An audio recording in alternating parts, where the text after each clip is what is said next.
Nababalot ng kontrobersya ang mala-joker na kandidato sa pagkagobernador ng Tokyo, Japan. Gumagamit kasi siya ng kalaswaan sa kampanya at ang isa sa kanyang plataforma, payagan ang pagkakaroon ng maraming asawa. Panoorin yan sa report na ito. What if mala-joker ang mamumuno sa inyong lugar? Ito ngayon ang nakakatawang palaisipan para sa mga taga-Tokyo, Japan. Paano ba naman isa sa mga tumatakbo bilang gobernador sa kanila, ala joker ang paandar para sa kampanya? Siya si Yusuke Kawai. Katunayan, dati na pala siyang council member ng Soka City sa Saitama. Ang atake ni Yusuke, siya raw ang joker ng Japan.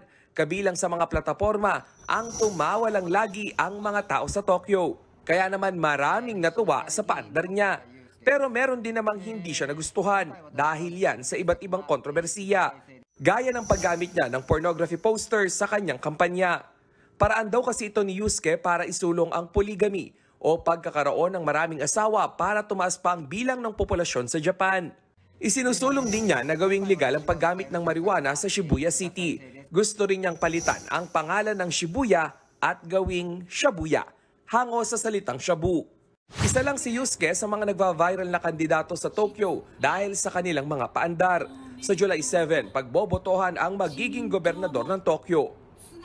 Nagbabalita mula sa Frontline, Rainiel Pawid, News 5. Mga kapatid, may Los Baños po. Huwag magpahuli sa mga balita at impormasyong dapat ninyong malaman. Para sa mas malawak na balitaan at diskusyon, mag-follow at mag-subscribe sa social media pages ng News 5.